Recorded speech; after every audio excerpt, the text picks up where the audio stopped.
Next problem is from wave optics.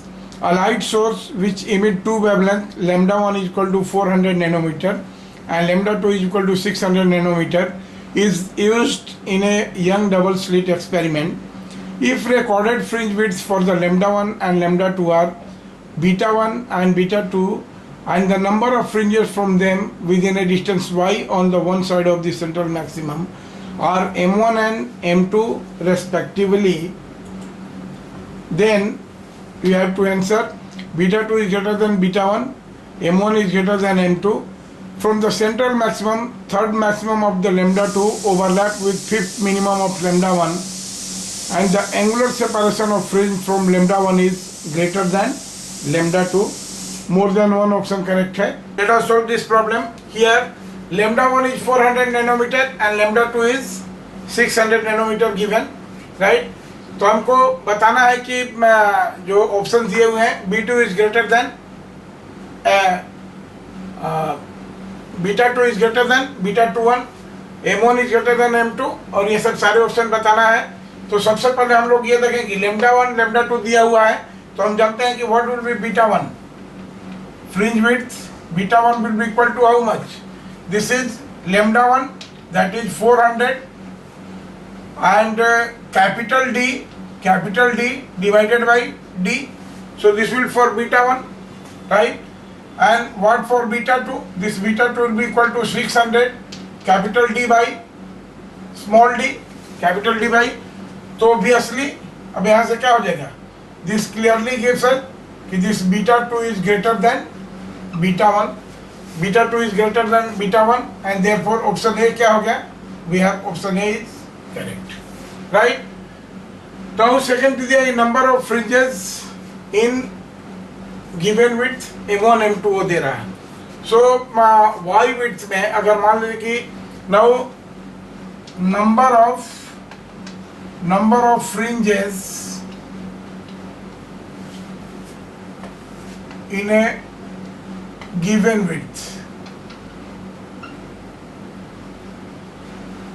तो क्या हो जाएगा? दिस विल बी, अगर मान लीजिए कि सेंट्रल मैक्सिमा से आई वाई बिट तक हम लेते हैं और एक का बीटा है तो this will be equal to how much? Y divided by beta, right?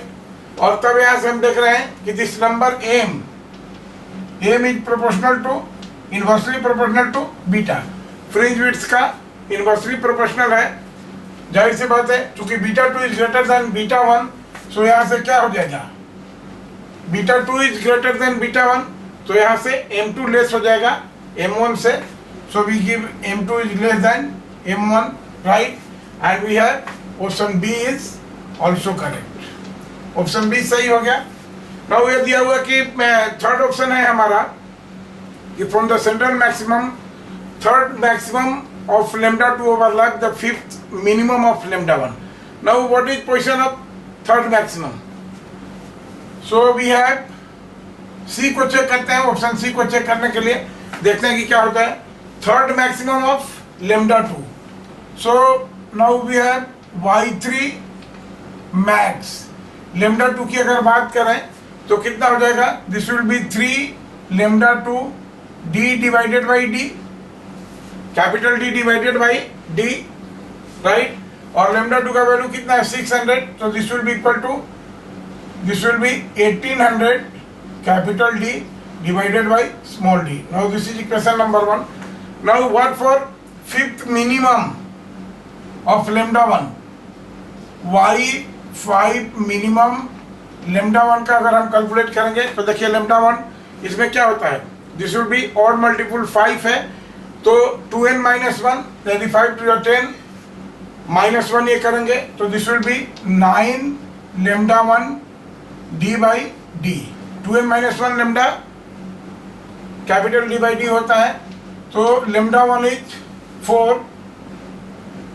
This will be divided by 2. 2n minus 1 by 2 हो जाएगा यहाँ पर, तो this will be how much?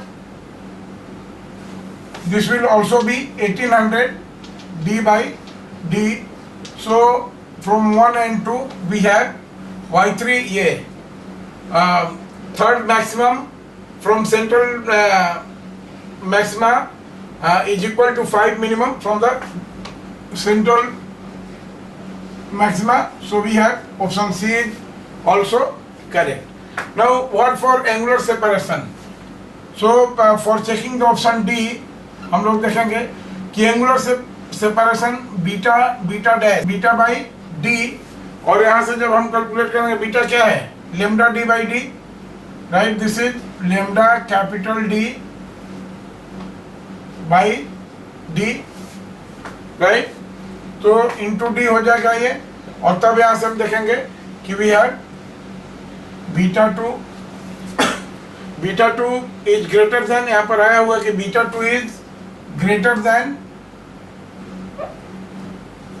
Beta one, ये गिवन है, इसलिए क्या हो जाएगा हमारा जो डी ऑप्शन है, हमारा D option the angular separation of fringes lambda one is greater than lambda two, ये डी ऑप्शन हमारा गलत हो जाएगा. तो we have option D is wrong, right. So correct option है ए, बी एंड सी.